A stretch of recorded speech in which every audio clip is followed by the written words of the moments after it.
नमस्कार, हिमाचल के prime time में आपका स्वागत है। मैं हूं गौतम ठाकुर और प्राइम टाइम की सबसे पहली अहम खबर है सीमेंट प्लांट प्रबंधन से जुड़ी हुई। एसीसी बरमाणा तथा बंद पड़ी अंबुजा सीमेंट फैक्ट्री का विवाद चाहे ना सुलझा हो, लेकिन ट्रक ऑपरेटरों ने मुख्यमंत्री से बातचीत करने के बाद नरम रुख अपनाया है। ट्रक ऑपरेटरों ने सड़क को जाम करने का आंदोलन स्थगित करने का ऐलान किया है। कारण यह है कि मीटिंग के दौरान मुख्यमंत्री ट्रक ऑपरेटरों को यह समझाने में सफल रहे कि राज्य सरकार लगातार इस मामले को सुलझाने का प्रयास कर रही है। हम आपको बता दें कि बीते कल की बैठक में ट्रक ऑपरेटरों ने अपनी प्रस्तावित दरों को राज्य सरकार के समक्ष रखा।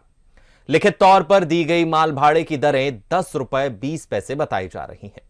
इसी आधार पर अब राज्य सरकार की फैक्ट्री प्रबंधन से बातचीत होगी तथा उन्हें इस बात के लिए सहमत करवाने का प्रयास किया जाएगा कि भविष्य में 10 रुपए 20 पैसे के माल भाड़े पर सीमेंट ढुलाई जो है वो करवाई जाए।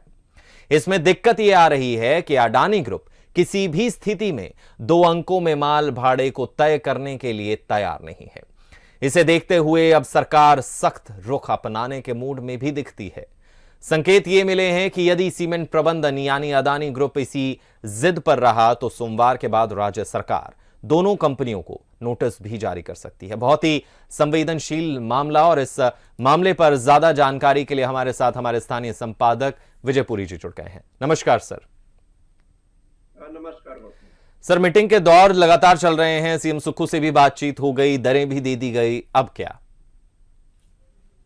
देखिए गौतम, मैं आपको बताऊं कि अब तक के जो राज्य सरकार के प्रयास है, विशेषकर मुख्यमंत्री सुखविंदर सिंह सुक्खू के प्रयास, वो बहुत सराहनीय रहे हैं जी। इससे पहले पिछले कल की बैठक से पहले तक समस्या ये आ रही थी कि ट्रक ऑपरेटर्स के विभिन्न संगठन, विभिन्न यूनियंस जो है वो अपना राग अलाप रही थी और एक दर राज्य सरकार को नहीं दे पा रही थी, जिस पर मुख्यमंत्री ने ट्रक ऑपरेटर्स के प्रति भी कुछ कड़ा रुख अपनाया और ये कहा कि आप एकजुट होकर एक मत के साथ अपनी राय बनाइए पहले कि आप किन दरों पर कम से कम किन दरों पर माल ढुलाई कर सकते हैं। तो ट्रक ऑपरेटर्स ने पिछले कल 10 रुपए 20 पैसे का रेट दिया है और इस रेट पर राज्य सरकार अब अदानी प्रबंधन से बातचीत करेगी और यदि अदानी प्रबंधन अभी भी अपनी जिद पर अड़ा रहा, जैसा कि अभी तक अड़ा हुआ है कि वह 2 डिजिट्स में जो है वो इससे अधिक माल भाड़ा नहीं देने को तैयार है, तो ऐसी परिस्थितियों में यदि अड़ा रहा तो उसके बाद राज्य सरकार सख्त कदम उठा सकती है और वो कदम ये हो सकता है कि लीज रद्द कर दी जाए। इसके लिए शायद राज्य सरकार ने कानूनी विशेषज्ञों से राय भी ले ली है। तो सर, लीज रद्द करने का सीधा सीधा मतलब यही निकल कर आता है कि प्लांट बंद रहेगा, यानी कि अभी भी प्लांट बंद है, लीज रद्द होती है तो वो प्रबंधन उसे चला नहीं पाएगा तो प्लांट बंद। क्या सरकार इसे अपने अंडर में लेगी अगर ऐसा होता है तो? अभी ये कहना जो है वो दूर की बात है और कठिन भी है कि सरकार उसे अपने हाथ में लेगी। इसमें बड़े भारी जो कानूनी पहलू होंगे, लेकिन राज्य सरकार ने सारी परिस्थितियों का अध्ययन किया होगा और अध्ययन करने के बाद ही राज्य सरकार इस निष्कर्ष पर पहुंची है कि लीज रद्द की जा सकती है, जैसा कि अब कहा जा रहा है। अब मैं आपको बताऊं कि लीज रद्द होने के बाद प्रबंधन जो है उसने अरबों रुपया इन दोनों फैक्ट्रीज पर खर्चा हुआ है, तो कोई भी प्रबंधन ये नहीं चाहेगा कि अरबों रुपए उसके व्यर्थ जाएं और वो किसी कानूनी पहलुओं में गिरे रहे हैं और दशकों तक फंसे रहे हैं।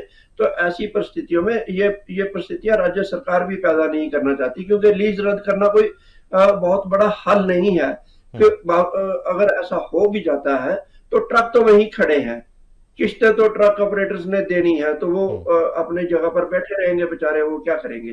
तो मुझे लगता है कि राज्य सरकार जो है किसी न किसी तरीके से हल निकाल लेगी और वो संभव है कि 7 तारीख तक शायद निकले, क्योंकि मुख्यमंत्री जो गए हुए हैं हमीरपुर दौरे पर और वो 6 को पहुंचेंगे। 7 तारीख के बाद ही ऐसी इसका हल निकलने की संभावना है।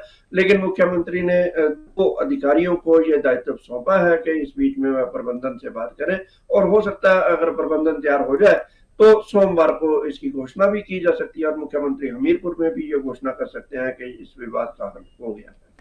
क्योंकि सर हर कोई चाहता है कि इसका समाधान जो है वो जल्द हो, लेकिन जैसे कि सरकार, जैसे कि सीएम सुखू की तरफ से कहा जा रहा है कि अगर नहीं होता है तो सख्त कार्रवाई जो है वो की जाएगी, सख्त कदम उठाए जाएंगे।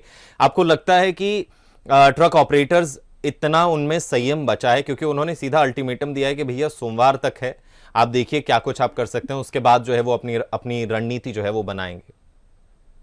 देखिए, संयम, जहां तक संयम की बात है, वो ट्रक ऑपरेटर्स के पास उसके अलावा चारा नहीं है। ये जो निर्णय लेना जो है वो राज्य सरकार के बस की बात भी नहीं है, क्योंकि राज्य सरकार जो है वो मेन पार्टी नहीं है। राज्य सरकार ट्रक ऑपरेटर्स और सीमेंट प्रबंधन दोनों के बीच कोऑर्डिनेशन कर रही है कि मामला सुलझ जाए। यह राज्य सरकार का दायित्व भी नहीं है सही मायनों में, मैं आपको बताऊं। लेकिन बावजूद इसके, क्योंकि हिमाचल से जुड़ा हुआ मामला है, हिमाचल सरकार है और हिमाचल वासी ही संघर्ष कर रहे हैं, इसलिए राज्य सरकार को दखल देना पड़ रहा है, क्योंकि राज्य सरकार भी किसी न किसी तरीके से प्रभावित है। यहाँ पर मैं आपको ये बताऊं कि 2 करोड़ रुपया राज्य सरकार को भी हर रोज का नुकसान हो रहा है। तो ऐसी परिस्थितियां लंबी ना चले तो राज्य सरकार इसके लिए प्रयासरत है। और विकल्प मैं आपको बताऊं कि अभी ऐसा मुझे नजर नहीं आता कि फैक्ट्री पर परमानेंट तालाबंदी हो जाए और ट्रक ऑपरेटर्स परमानेंटली जो है वो सड़कों पर आ जाए। ये कोई विकल्प नहीं है, बीच का रास्ता तो निकालना ही होगा और उसके लिए सरकार भी प्रयासरत है।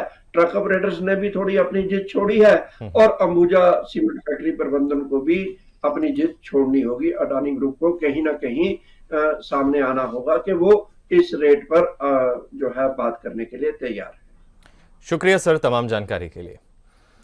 बात का निष्कर्ष ये निकला है कि एक कदम जो ट्रक ऑपरेटर्स हैं वो बढ़े हैं और एक कदम जो है वो अब जो सीमेंट प्लांट प्रबंधन है उसे बढ़ाने की जरूरत है और बीच का एक समाधान निकालने की जरूरत है, ताकि प्लांट दोबारा से खुलें, ट्रक ऑपरेटर्स के ट्रक दोबारा से चलें और जो हिमाचल की अर्थव्यवस्था जो भी प्रभावित हो रही है इस मुद्दे से, वो दोबारा से पटरी पर आए, उन लोगों की आजीविका, उन लोगों की जिंदगी पटरी पर आए जो इस मुद्दे से लगातार प्रभावित हो रहे हैं। अब देखना यही है कि इसका समाधान कब तक निकलकर सामने आता है।